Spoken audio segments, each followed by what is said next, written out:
We're behind. They're all fired up.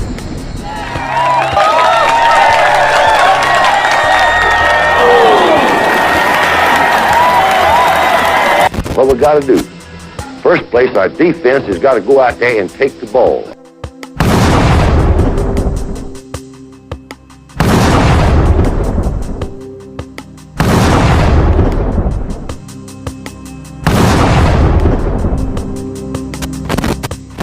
Then when we get the ball, we got to have 11 people that's going to do their job and try to score every time you get the football.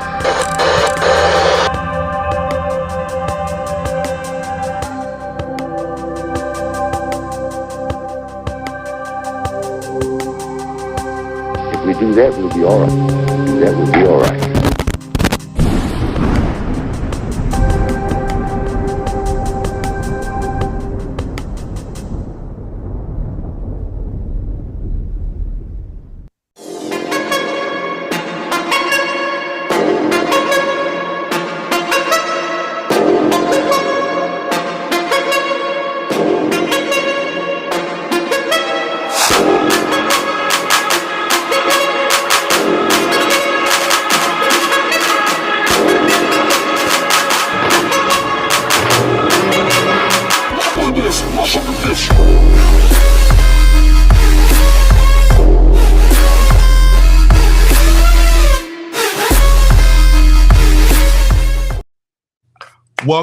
Welcome, everybody, to another episode of Football University with me, Matt Caddell, here on the CTS-Sports room on this amazing Monday. Hopefully, everybody got to see the eclipse all safe and sound. And listen, this Football University, so we're going to discuss anything, everything football related, NFL, pros, high school, whatever, and find a way to bring it back to the University of Alabama Crimson Tide. So yeah, thanks for joining in. Please come in the student section. I see we got a lot of people already starting off. Shouts out to Lori Caddell. We have a slew of topics. We're going to discuss NFL. I have a lot of NFL news regarding, Derrick Henry, DeMeco Ryans, Alabama's draft visits, potentially some noise coming in the first round. Maybe we get a fifth guy in the first round. And we're going to discuss Alabama's Final Four. Probably discuss that at the top. But at the end of the day, we're going to discuss Alabama football. Alabama had their second spring practice, so we got a lot to dive in and get into. So RTR to all the Bama fans, let's get ready to go. Let's hit a few of these comments. Shouts out to Roll Tide and Rise Up. Yes, Roll Tide and Rise Up. We're going to discuss your vaunted Dolphins as well as the Crimson Tide. I know it's a lot of Falcons fans, including my wife. She loves the Falcons. Seeing some different draft boards, people try to knock Bama players, but I don't want to get off on that just yet. But Roll Tide family, Roll Tide to all of Bama Nation, come in. Let's get it started. So, let's start with Jeff Saban, who said, "Roll Tide, Matt. I've seen some good things on Bama's first spring practice. I have heard some good things as well. And let's start with the spring practice. So we know Alabama had their second scrimmage this past Saturday, I believe, or Friday, one of the two, under head coach Kalen DeBoer, under his new regime. Coming out of the first scrimmage, listen, I heard the offense, the quarterbacks looked great. There were no turnovers. I mentioned last week that I was hearing a lot of great things regarding Jalen Milroe in practice from some guys, from some of my former teammates that are kind of connected to the program. Now, last week they had a good week of practice, great week of preparation. Now, I think the biggest advantage that is taken for Alabama is the defense. I've heard some interviews, whether it's Jaleel Hurley, speaking about how, the first scrimmage, the Alabama offense was just rolling on. And I think it's a lot of nuances, a lot of new faces, a lot of new schemes on the defensive end. So you got some things, just a little learning curve. So you have some things to iron out. But I listened to Jaleel Hurley. He said, listen, we came out this past week, and he said we literally stopped the offense. Whether it's pass breakups, I believe some turnovers. So I think Kane Womack know what he's doing on the defensive end. This is just all leading up to the second scrimmage. I know the defense really took a big step in the right direction this past week. Like I mentioned last week, I heard our defensive line is amazing. The tackles, the defensive end, the bandit, the Wolves position. You look at LT Overton, James Smith, Tim Keenan, Jaheim Otis, so many names, Jordan Renard, the list can go, Tim Smith, the list can go on and on. Curtis Perry, I think we have a lot of guys that can do a lot. So they've kind of been the big highlight of the defense. So going into the second scrimmage, I wanted to see who was going to kind of separate themselves.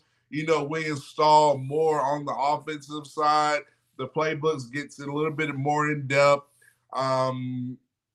Start diving into the playbook a little bit more complications regarding offense. And listen, some notes came out of the second scrimmage, but I heard the defense look very, very amazing. So let's start on the defensive side. No, let's actually start on the offensive side. Excuse me. I heard that coming in the second scrimmage, all quarterbacks look great. We got to start with the QBs because it's a QB league. Everything's about the quarterback. And I heard the quarterbacks were looking great all week. I mentioned Milroe was looking really good. But coming right after the second scrimmage, I heard that Ty Simpson was really looking head above other quarterbacks, just coming off the second scrimmage. Now, you can take it or leave it, but it's whatever you want to say. Ty Simpson, I believe he had 3 touchdowns in the spring scrimmage. Second scrimmage, he had three touchdowns, 1 to Kobe Prentice, 1 to Emmanuel Henderson, and 1 long rushing touchdown. So we know he has the wheels. So it's going to be interesting. Shouts out to 6-0. 6-0, thanks for tuning in, sir. He says roll tide all. But yeah, we're discussing Alabama's second scrimmage. And I said the news that I heard immediately after the scrimmage was how Ty Simpson was looking really kind of separated himself. Now, you have a lot of Milroe people. And, I did see that, Ty Simpson had him a great day. I heard he was the most control in the offense. I mentioned kind of going in that second week, you kind of get in a little bit more in depth into the playbook. But regarding Ty Simpson, I heard his internal clock was on point, moving the pocket. Decision making was very much quicker than the other quarterbacks, and he looked to be in the most control of the offense. Now, I'm not trying to be controversial or anything, but I'm just telling you what I've heard, what actually happened after the second scrimmage. You can take it or leave it. Now, like I said, I have been hearing Milroe looking great all year, but all spring, to be honest. But on the other end, I saw where he did not, I think he had like 4 sacks in this scrimmage. So, me being objective, that's kind of telling me 2 things. I'm trying to pull up the exact stats for you all. I'm sorry. I was just scrolling back through my notes. I have so many notes for you all. But yeah, I think Milroe had 4 sacks. Now, one thing that's probably telling me either his internal clock is not working as well, or he's, the defense got, like I said, the defense got deeper into their defensive playbook. So they're probably throwing a lot of stuff at him. But at the same time, him being a third-year starter. He's been in college football for I don't know how long, 4 years now, going up on his fifth year. Um, I think that um, um, you know, I just was not expecting to see Miro take 4 sacks. To me, that's telling me if I'm objectively looking at it, I'm not trying to throw shade. I'm not trying to be, say Miro's done, but I'm just being objective here.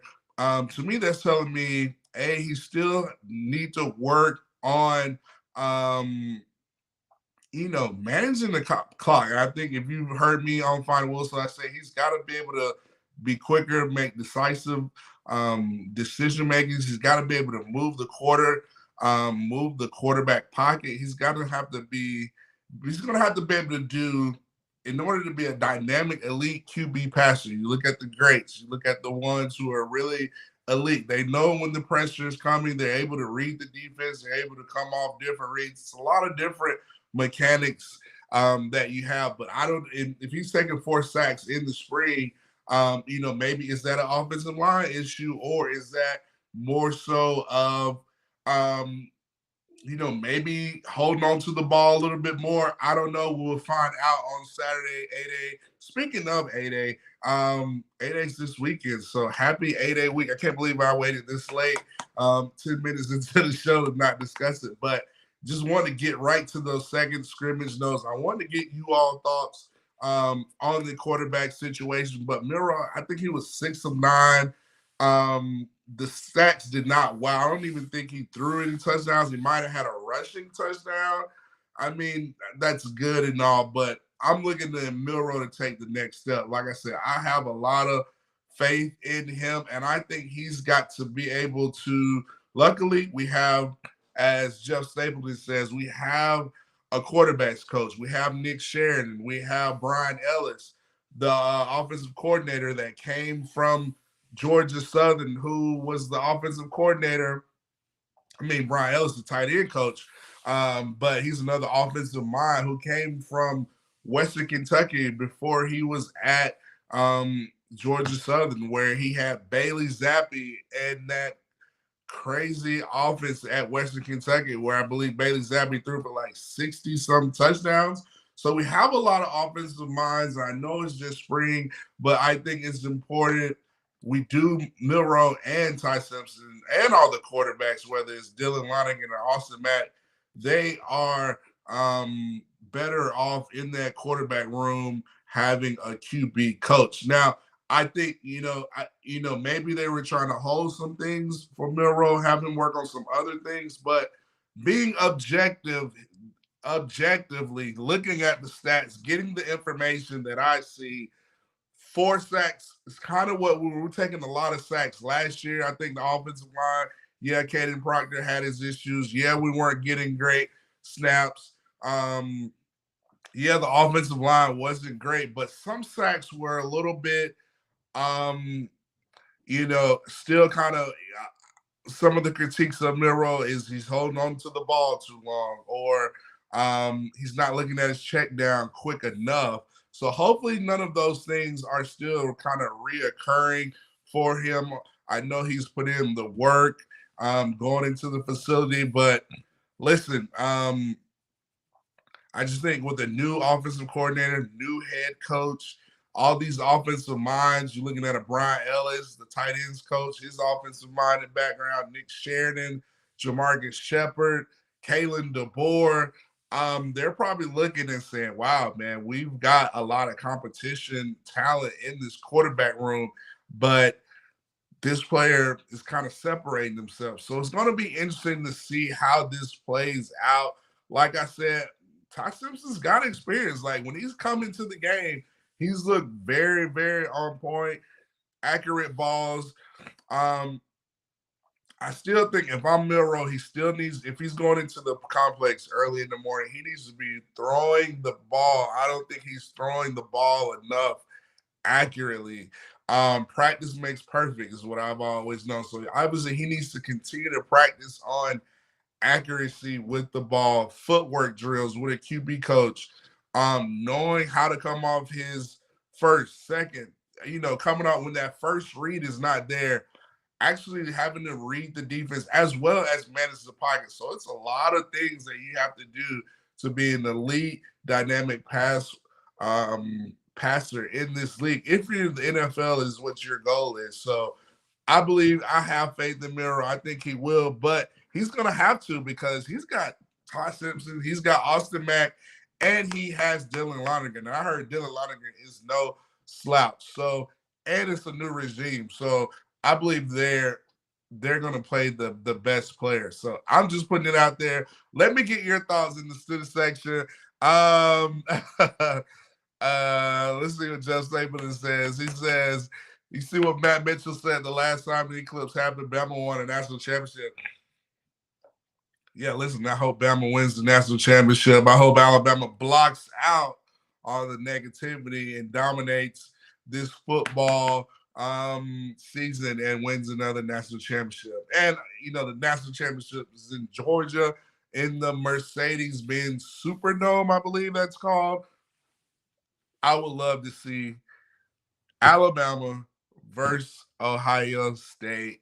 I think that game, so many storylines between Alabama and Ohio State, looking at Julian Sand, you're looking at Caleb Downs, you're looking at Ryan Day, Seth McLaughlin, Ryan Day saying some things, Kalen DeBoer saying some things back at Ryan Day, really defending his guys. So I think that will be the premier matchup that everybody would love to see. I know that's what I would love to see here at Football University. So let's get into the comment section. Y'all are amazing. 60 says, your thoughts on Jeremy Bernard. Will he stamp himself as a go-to receiver? I'm glad you mentioned that, 60. Great comment right there. I mentioned at the top of the show, you get in that second week, you start diving in a little bit deeper into the playbook, adding more, installing more, different types of concepts. First week you're kind of doing, beginner stuff. Now you're getting a little bit deeper stuff, and it's good to see which quarterback kind of handles those different types of reads. But looking at the receiving core, Alabama, they dropped the highlight after the spring. You saw Jeremy Bernard making plays in that number 5 jersey, and I think he's going to stamp himself as a go-to receiver for this offense. I've been hearing a lot of, Kobe Prentice at the wide receiver. I've been hearing a lot of Caleb Odom. I think he had a big-time receiving catch from Dylan Lonergan. I think was kind of the play of the day in the scrimmage. Kendrick Law is going to be a problem. Kobe Prentice, Jeremy Bernard, all those guys are going to, Caleb Odom, they're going to be actually problems. Jalen Hill, unfortunately, he did get dinged up. We don't know what his injury is going to be, how long it's going to prolong, but he seems to be in the right spirits. He was going to be another player. But then, you look at guys that we just have coming in. You look at Hollywood Williams, Ryan Williams is coming in. Amari Jefferson, the talent out of Chattanooga, Tennessee, Baylor High School up there. And you looking at Rico Scott, another coveted wide receiver, and other receivers. I believe Kobe Prentice discussed Aaron Hampton, the guy, the all athlete, can do it all out of Texas. I heard he's an amazing route runner. So I believe we have a lot of depth. I think we just got to continue to build these guys. You got the probably got the best receivers coach in the country in Jamarcus Shepard. Having them, he loves to call the receivers the takers because he likes for them to take the ball. But I heard Caleb Odom has been looking lights out. Kobe Prentice even mentioned in one of his interviews talking, who's the best route runners that he's seen, probably obviously outside of himself. He mentioned Caleb Odom as well as Bubba Hampton, Aaron Hampton, the young freshman coming out of Texas. So I think we have a lot of depth. I think we have a lot of things we can do offensively. You look at a Jeremy Bernard, the guy is, he could probably line up and running back. He can line up in the backfield. He can do a lot of things. And I think you look at Kendrick Law, one good thing that I believe we're so excited about having with this new offense under Kalen DeBoer is really creativity. You look at the Washington offense, you even go back to Indiana or Fresno State days. Kalen DeBoer was such a creative offensive play caller. And I mentioned the offensive minds that we have. We have a Brian Ellis who was with Bailey Zappi, the offensive coordinator there when Bailey Zappi was at Western Kentucky, throwing for 60 touchdowns. He's the tight ends coach. That's another offensive mind. Kalen DeBoer, Nick Sheridan, who knows how to call plays under Kalen DeBoer's system. Jamarcus Shepard, co-OC. We have a lot of offensive minds that I believe is going to be really effective for us. So, yeah, I do believe Jermaine Bernard. I think we're going to – that's why I think it's so important. We have a quarterback that can distribute the ball at any given time, get us in the right play, distribute an accurate ball, not any sacks, not even no turnovers. So I think that's because that's what the offense is going to have to be in order for us to be successful, especially having such a young defense outside of the defensive line and the front seven and the secondary. Having a young secondary, especially young corners, I think is important that the offense kind of take the initial step. So hopefully that answers your question, Six. So oh, I see we have a lot of just able to in the chat. Y'all are going in. They said Miro's still in his head. It's not all on the offensive line. Yeah, I could see that. When I heard 4 sacks, that probably really stood out to me. And I'm like, Miro's a seasoned veteran. I saw Lonergan throw a touchdown pass. I saw Ty Simpson had 3 touchdown passes, 2 touchdown passes, 1 touchdown run. What is it that he's still having, taking a lot of sacks with his own defense? So that'll be something to look at moving forward. I'm interested to see how it's going to play out. A-Day. Every time I mention A-Day, all the Bama fans, please be in T-Town this weekend. I think we're going to have good weather. I mean, I remember Coach Saban's first spring game. It was 93,000. Hey, let's beat that. Let's at least have 100K in Bryant-Denton. So all the fans out there, invite your cousins, your aunts, your uncles, grandparents, grandkids, whatever, nieces, nephews, friends, church members, whatever. Invite them to Tuscaloosa. It's free. It's a great opportunity to just enjoy spring football, and let's welcome in the KD, Kalen DeBoer era in Bryant-Denton. Well, at least 100K. So yeah, but yeah, Jeff Stapleton. I hope Miro has graduated or progressed in his development and not holding on to the ball, having that great footwork, being a little bit more cerebral, being able to read. If that first read is not there, knowing how to read the defense. Oh, they took this away. Let me throw this at the same time while, maneuvering the pocket. So it's a lot that we're going to have to do in order for us to win the national championship to get there. So we got to have somebody that's going to take the leadership role and be the best, get this offense rolling. So whoever wins the job, I believe, is going to be the best player because we have so many great offensive minds in that coaching staff. So, let's see what Laura Caddell says. She says, I think Simpson this year, Miro shouldn't be making those mistakes at this stage. I do hope he does continue to develop, though, even though he ends up not being QB1.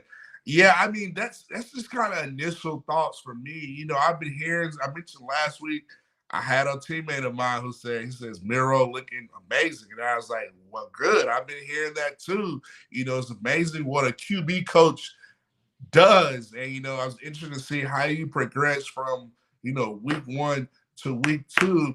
And to see he had 4 sacks, that kind of really did not, to me, that posed a lot of questions. What are we still not missing? And then on the other hand, you're hearing Ty Simpson had an amazing day. He looked the most control in the offense, decision-making, moving the pocket, throwing accurate passes, getting all different type of players involved. That kind of, he's got experience. He has the leg ability. He probably it's something that I hope that Miro can develop because, listen, like I said earlier, he has some horses in that QB room. It's no more Saban, no more Tommy Reese, no more Tyler Buckner, all that stuff. It's not.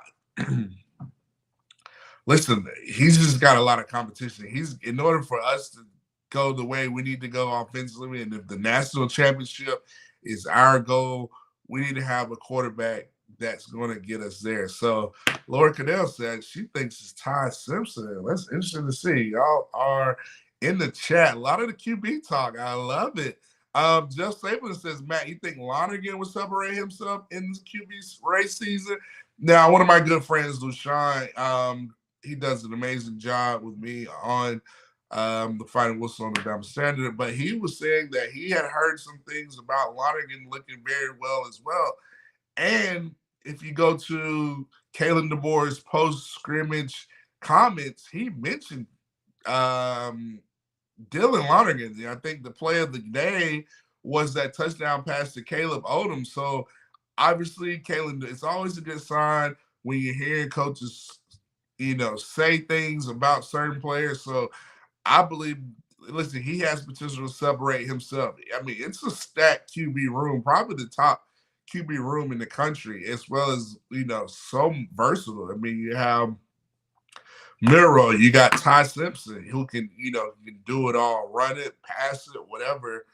You got Austin Mack. Now you have Dylan Lonergan. Dylan Lonergan, who's probably just a gamer. I remember he came in last year. He was just throwing darts. He has that baseball background. He knows how to.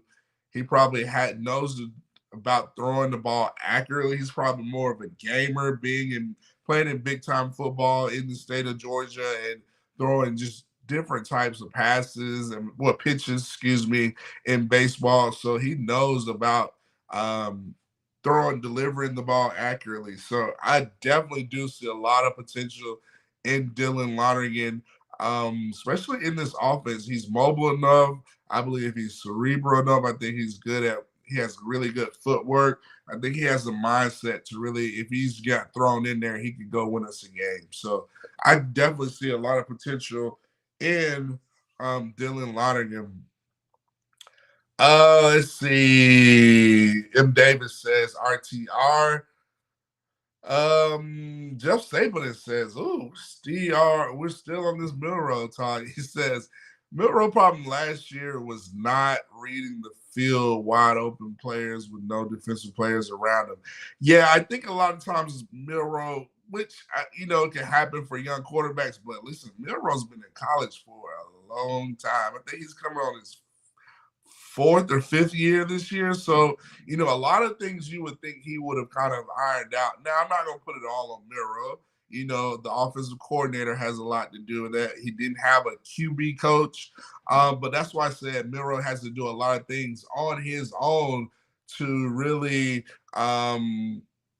if you don't have a QB coach, you probably need to kind of work on some things on your own, throwing the ball, reading different types of coverages, becoming practice, because just doing it in practice is not going to get you to take you to that elite level like I think he should, being his fourth year as a quarterback. But to your point, yeah, he was missing a lot of wide open guys, especially in the short to intermediate passes. Seems like he was always two things when he broke the huddle.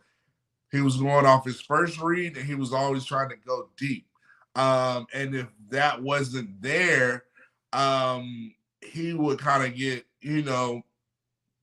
a little panicky and, either take the sacks. He didn't have the best footwork in the pocket as far as, not taking hitch steps and, kind of being calm, cool, and composed, managing the pocket, knowing pressure's coming, as well as knowing, oh, my deep shot is not right there. Let me check it down to this running back, or running back tight end, or, crosser coming underneath. So, either way, he still got to deliver the ball accurately. The accuracy, throwing plenty of passes.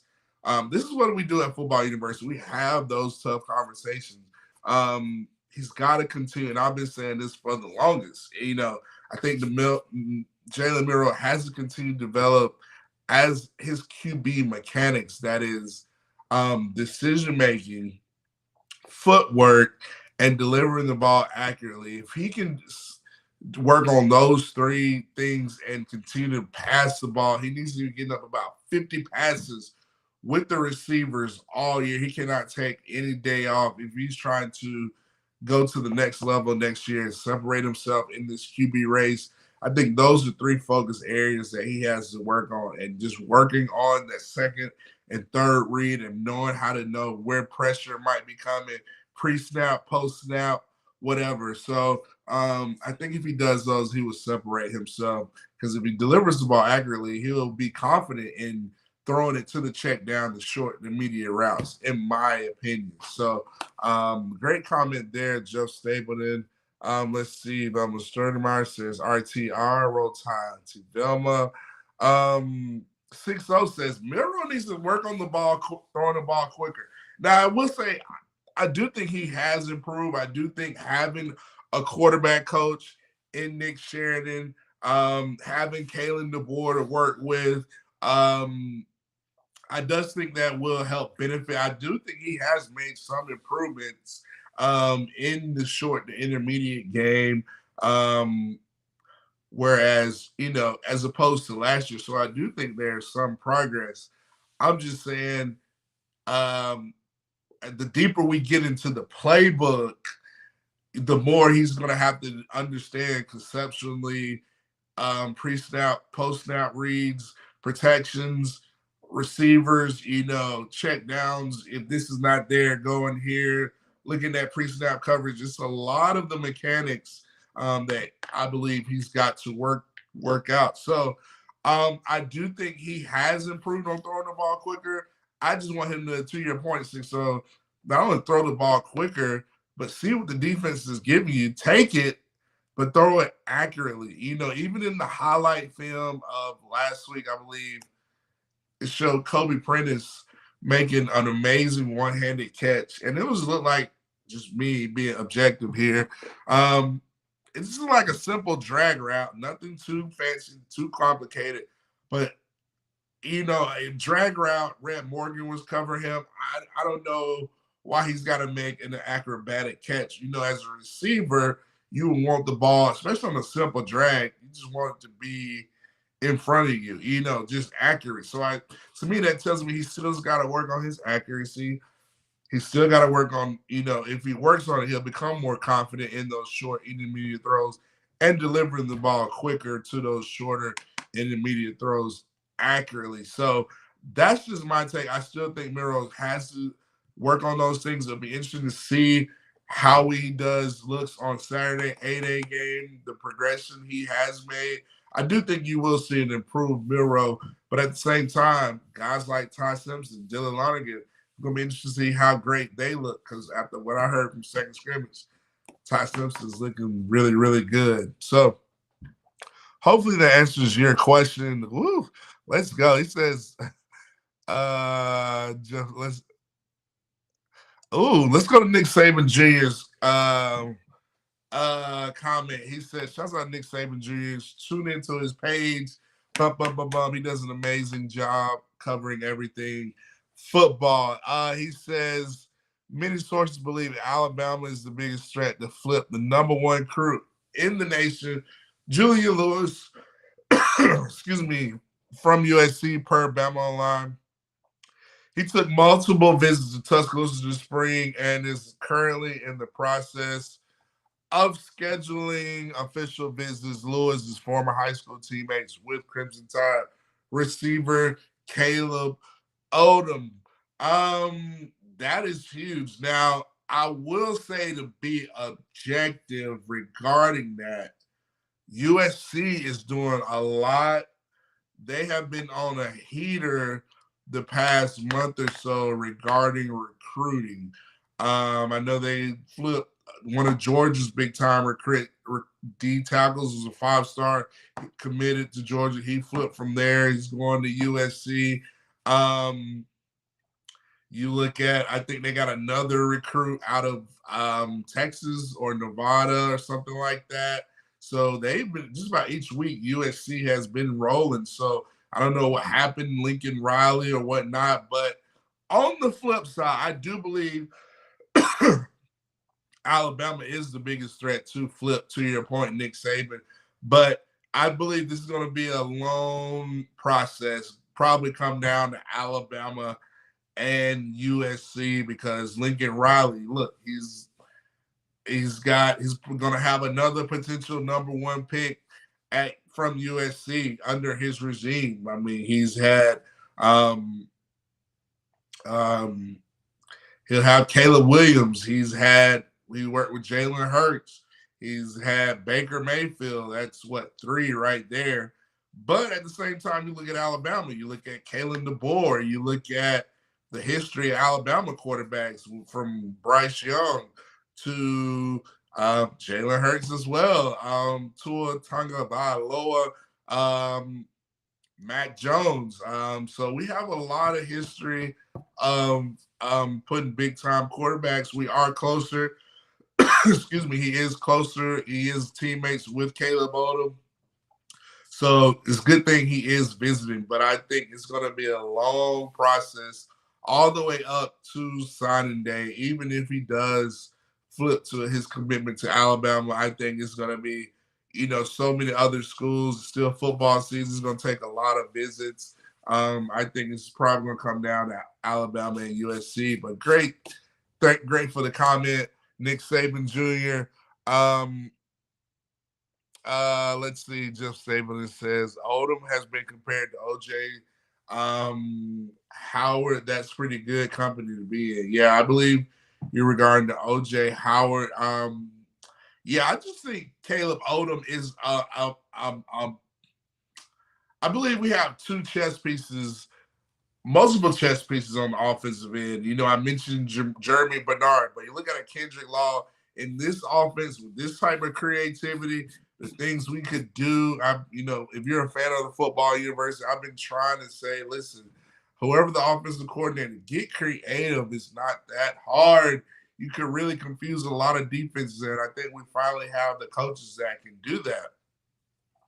Now, Caleb Odom, I believe, is one of those guys. I think he's a receiver right now, but you can easily put him down in the box, behind the tight end, and really get mismatches. Kind of use him like a Travis Kelce, how the Kansas City Chiefs use Kelce a lot of times in the passing games, mismatches across the middle of the field. So, Kelce is, a tight end, but he's made so many waves regarding receiving position. I just think Caleb Odom can do so many things and play mismatches with this offense. So that's why I think it's that much important we have a quarterback that can get us in the right play, know all this terminology, pre-snap, post-snap reads, decision maker, and ball deliverer accurately. I think that's what's going to separate our offense and really for us to be dominant in the season if national championship is our goal. So I'm quite sure that's Kalen DeBoer's goal, and I'm quite sure it's his team's goal, coming up short last year in the Rose Bowl. So great comment right there. Nick Saban Jr. said, I wouldn't be surprised if that happened. I believe you're discussing either Julian Lewis, Juju Lewis, the quarterback, number 1 recruit, USC, flipping to Alabama. I wouldn't be surprised that happens as well, but like I said, I think it's going to be a long process. It'd be great to have, but I still think these guys are going to still take visits. When the football season starts, they're going to be going places. USC is going to the Big Ten, so maybe that's appealing. So, like I said, Lincoln Riley, USC, the Trojans, they've been rocking and rolling regarding some commitments lately. So do they carry that momentum with Julian Lewis? But I think if he does flip, I still think it's going to be a battle between us and USC. Even if he doesn't flip, I still think he's going to take visits to Alabama, and really be open about his recruitment. So let's keep it going. Oh, Jeff Saban talking. He's what they say, standing on business. He says, "Me too, man. If you can't do it, maybe Simpsons or Lonergan's year. You either get it or you don't." Yeah, I just think I would have been looking for a little bit more progression. Now I'm just saying I was looking forward to the spring second scrimmage. I've been hearing so much about Jalen Miro.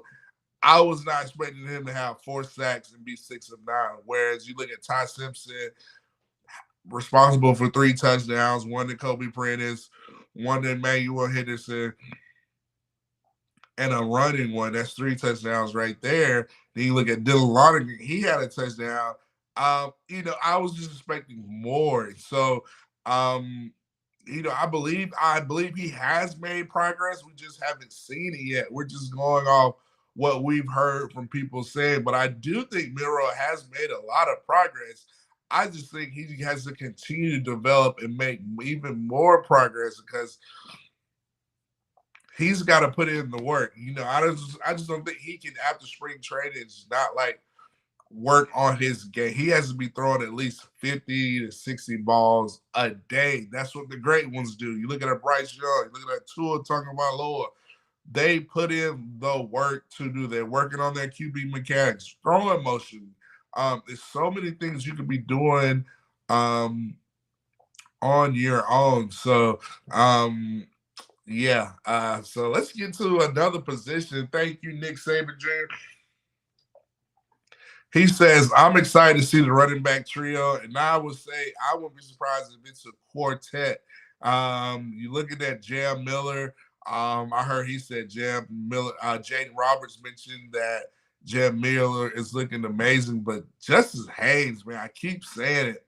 His running back skills, his lateral quickness, the way he sets up his blocks, this guy is really, really, really good. And I think he's going to be amazing. And you look at right behind him, Richard Young. I believe Richard Young, when he got in the game last year, he did a lot of damage. So, and I heard Daniel Hill is that guy in the short yardage game. So that's why I said, don't be surprised. It's a quartet of our running backs. I believe you have the Ferrari, a Maserati, a Porsche, and a Lambo. It just depends on which one you want in our backfield. So I'm quite sure Gillespie, Nick Sheridan, Kalen DeBoer are licking their chops when it comes to that running back room. So I'm looking forward to it as well. Jeff Stapleton is still on this mirror. Says, listen, Jermaine was wide open for a walk-in touchdown. I get it. It is. You can make the argument for why Miro did or didn't, whether it's low snaps, not having a QB coach, offensive line play, whatever. But it was a lot of plays we left on the field, especially in that Rose Bowl game. So I believe Miro's made a lot of progression. I just hope he's made a lot of progression to separate himself to be the best quarterback to run this offense, because that's what it's going to take. I'm just, from what I heard coming out of Tuscaloosa Saturday, Ty Simpson, like, he had the best control of the offense, he best decision maker, best passer. I mean, those are things I was expecting Miro. So yeah, y'all are still on this Miro talk. Wow, that's in many plays that he missed in the Rose Bowl. Like I said, it was I will say I do think, I'm not trying to pile up, and that's not what I do, but I do think having Kalen DeBoer, having the new OC, I do think Miro has made plenty of strides just in the 2 week spring training or 3 weeks, whatever.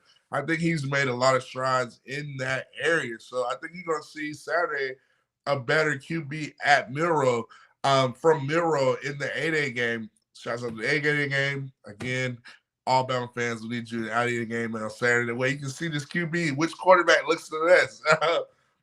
So I do think Miro has progressed in that regard.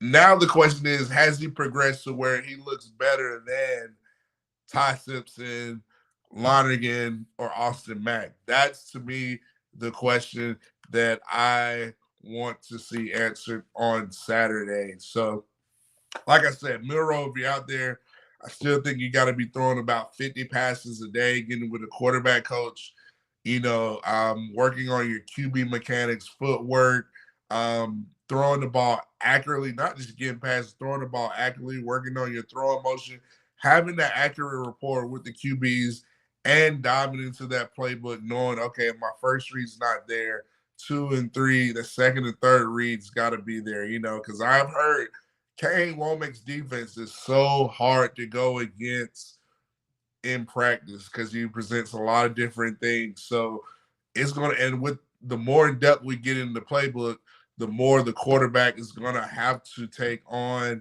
so many responsibilities and get their offense rocking and rolling to be effective. So, like I said, Miro, continue to progress. RTR, Douglas Caddell, the real celebrity. Jeff Stapleton is still on this Miro talk. He says he needs to stop throwing the ball in dangerous situations, such as 4 defenders around him. Yeah, that's why I think it goes back to, if that first read is not there, looking at that second or third read, not panicking, having poise. You gotta have poise playing the quarterback position because 9 times out of 10, not everything is going to go right how it's supposed to be. So you're going to have somebody miss the block. Defense is going to throw a different coverage at you. You've got to be able to kind of manage all that stuff, be cool, calm, and collected and confident in your game to know, okay, it's like Doctor Strange from the Marvel. He's looking at so many different scenarios. You got to be looking at so many different things, pressure, reading the quarterback, keeping my eyes downfield, knowing where my outlets are, knowing where my hot reads, who's open, how do I need to throw this ball? It's a lot of different things that he needs to continue to work on.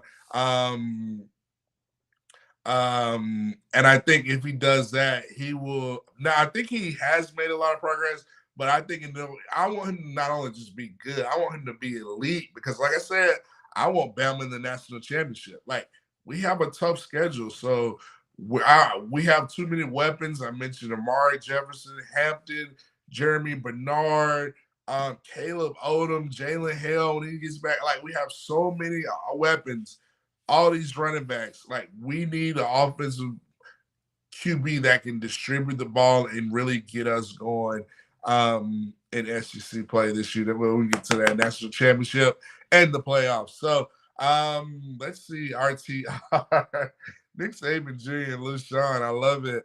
Milroe needs to, LaShawn says, Milroe needs to brush up on those crossing and slant reads. Yeah, I believe just delivering the ball accurately. I think, LaShawn, we're discussing that highlight, the Alabama football drop. Kobe Prentice making an amazing catch, but to me, it looked like it was just a simple drag route. And I'm like, this is a simple drag route. You shouldn't be having to make an acrobatic play. That means the ball was behind high. It was not accurate. Put it in that receiver in front of him.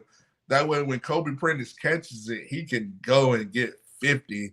Well, I mean, 50, chunk the deuces on the defender and go and win a touchdown. That's how you really make it a lot easier. You becoming that next level elite passer, taking what the defense gives you, being a dynamic QB, not just them saying, "Oh, he's got great running, great legs, and he's got a strong arm."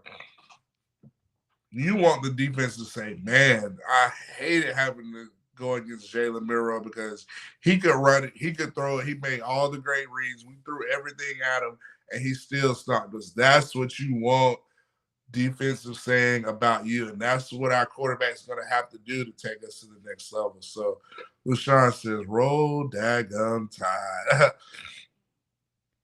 LaShawn is saying what I've been saying. He knows Simpson and Lonergan are on those heels. I mean, Listen, the big news out of the second scrimmage was not Miro, it was Simpson and Lonergan. Like, let's just be real.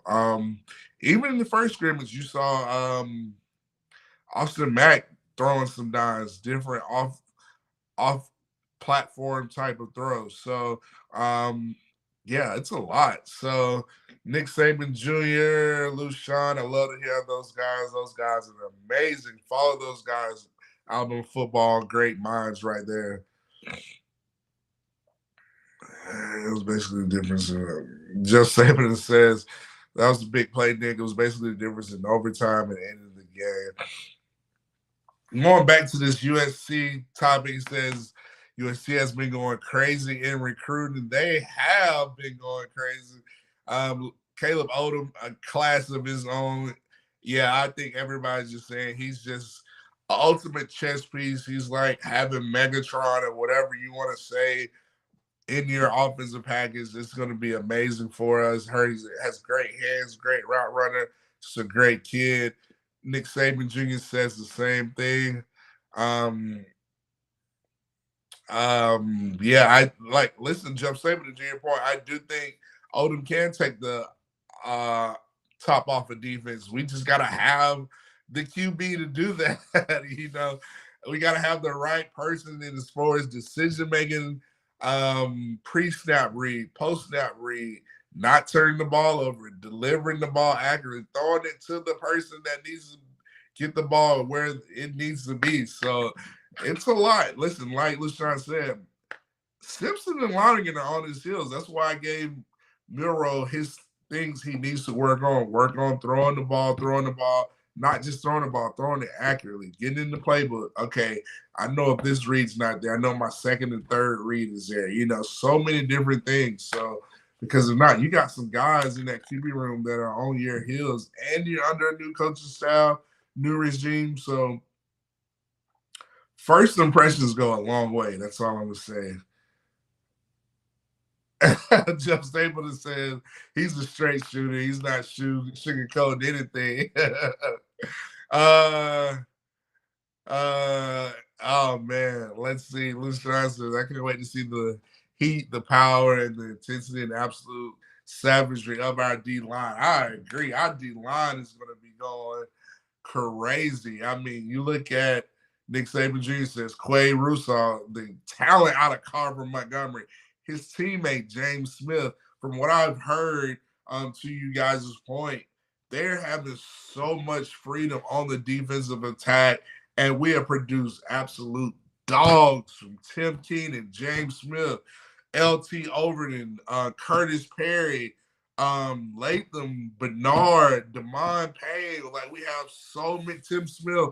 We got so many guys that can play, and we're just gonna let these dogs go hunt each snap, which I think we've been lacking. You got guys like Quay Russo. I've been hearing a lot about Keanu Coot as Lushan. Amazing. Like I said, follow these guys. Quay, Kelly, Pierre, Coot, Renard, Beeman, uber athletic and physical edge bender in Noah Carter. Like, we have so many different versatile guys we can put at so many different positions and get after quarterbacks and get after these offenses. So I'm so excited about the defensive line. Woo, Lord, back on this Miro talk. Nick Saban Jr. says big facts.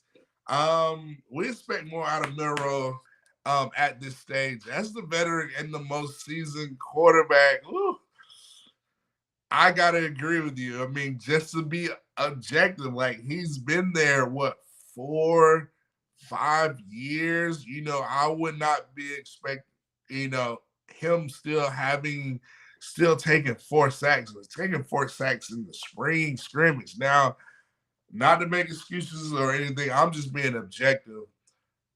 I would think you would have saw a big jump from week 2 to week 3 as far as week 1 to week 2 as far as scrimmage, especially diving into the deep, more in depth of the playbook, having more concepts added to you, different terminology, different pre-snap more and more is getting added onto you. I was just not, to your point, I was expecting more of Milroe as well as this stage. At this stage, him being such a veteran quarterback. I think he's been in college about 4 years now. That's, I would think he would be progressed past the, still making these beginner mistakes. If you've been quarterback, especially coming from Texas, you should kind of already know about your check downs if it's not there, or your second and third reads, your footwork, your accuracy. To me, those things at this level, those things are what help you. Um, those things are what help you be elite, an elite dynamic playmaker. So, to your point, I just thought I would see a lot more. Says, I don't know. It just kind of, I don't know. It just really kind of, I was just not expecting that. To your point, Lori Caddell, great comment. Listen, we've talked nothing but Milroe here, but that's what we do here at Football University. He says difference in the spring game and real-time game, black jerseys don't count against rival opponents that want to rip your head off. Yeah, I mean, it's been times we know where Milroe, whether he kind of had that look in the beginning of the game where he was a little bit antsy, is not as confident. That's why I try to, whenever I discuss the Milroe, I try to always give him a solution, things that I see that he can work on, continue to work in the playbook. I know I sound like a broken record. Get in the playbook, throw about 50 to 70 balls a day with your receivers, delivering the ball accurately and getting in that film room, getting in that playbook. Those are the three things that I think that's really, he's going to have to go in hyperdrive to really put those guys, especially Ty Simpson and Dylan Lonergan, to really separate himself. Because I believe these coaches are going to play the best QB for this offense to click. I don't think we have time to really, I don't want to say dumb it down, but really be very vanilla in our offensive game plan. This is totally different. Last year, you had Alabama's defense. You had a stout defense that can kind of carry you throughout games. This year, we have such a young secondary. We got a good front seven. Our offense is going to really have to take the lead and really kind of separate ourselves, throughout the season until we get that defense up to speed. And I don't think we can afford, especially playing Wisconsin early in the season, playing Georgia early in the season. I don't think we have time to waste. Milroe's been there 4 years. To your point, like, time is the most important thing. That's the most important thing. Take advantage of your time. Work on your accuracy. Work on your QB mechanics. Get in that playbook, and just work on those things because time is of the essence. I will leave it at that.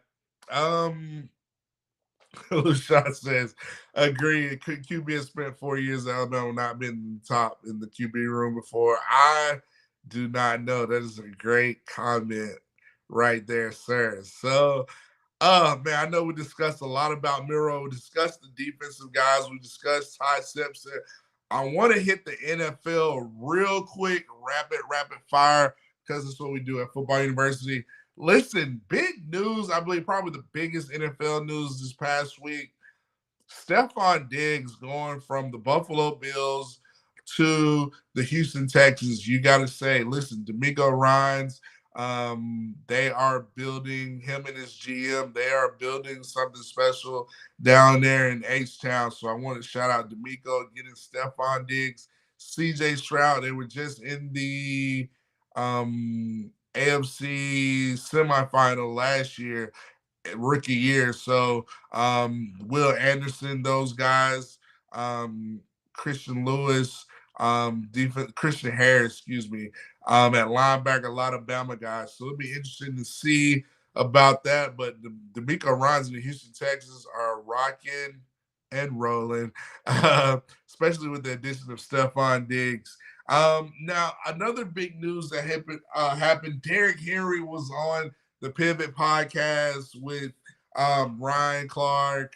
I forgot the other two guys, but on the Pivot podcast, and Derrick Henry, he was talking about, he had a very viral tweet quote talking about Coach Saban and, how he didn't like celebrations. But I thought what was really, really sneaky was talking about when they released that Alabama 30 for 30.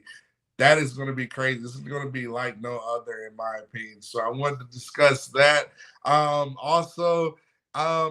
Derrick Henry said, listen, it was set up for Dallas to get Dallas. He said he thought going to Dallas would be the perfect situation, but he said Dallas did not make a move, talking about the Cowboys and Jerry Jones. So it'll be interesting to see what the Cowboys doing. They tend to not do anything in the free agency. They tend to be focused on, I guess, rookie contracts, whatever. But it'll be interesting to see how they handle that situation. To mention the documentary, let's talk about NFL draft visits. Kool-Aid. I think Kool-Aid was in Green Bay today for his top 30 visit. We know the drafts is coming in April.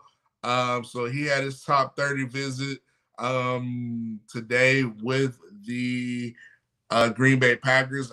The Green Bay Packers have the 25th pick, I believe. Like I said, I do think Kool-Aid's going to be in the NFC North. I think he's going to be a Green Bay Packer or Detroit Lion. I said this a couple weeks ago, but that's what we do. Also, Dallas Turner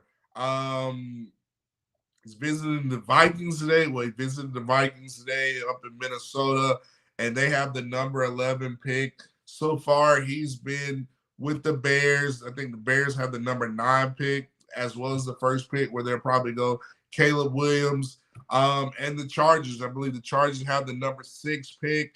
I don't know if the Chargers go D in at number 6, but the Falcons, he's already visited. He will visit the Falcons. They have the number 8 pick. I think that's where Dallas Turner is going to be. Atlanta Falcons, to all the Rise Up fans here on Football University. And the Arizona Cardinals, I believe they have the number 4 pick. So be interesting to see where Dallas Turner goes. J.C. Latham's visiting the Tennessee Titans today. I think that could be a sneaky pick for him. Like I said, I believe J.C. Latham probably comes off the board at pick 18, in my opinion. And Terrion Arnold has visited some of everywhere. He's been some of everywhere. So I think Jermaine Burton's going to be, like I said, I believe this is a deep receiver class where I think you're going to find a lot of first round talent that does not go in the first round because there's only 32 spots and so many different team needs. But like I said, I think Jermaine Burton would be a Green Bay Packer. He was on a visit with them, so he's part of their top 30. So I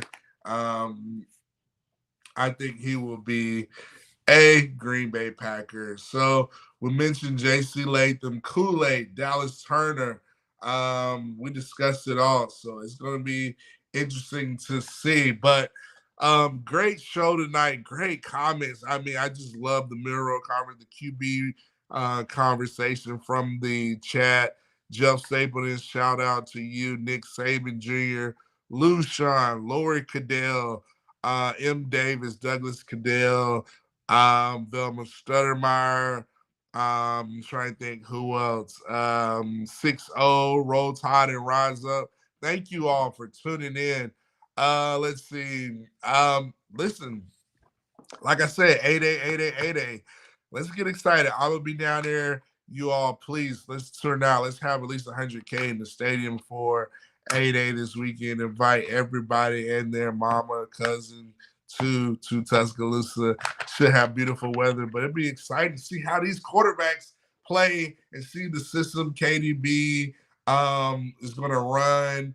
See how the defense is going to look, that D-line. And let's just talk about it here next week. Same channel, same time here at Football University with me, Matt Caddell. But in the meantime, enjoy. Have a blessed, amazing week.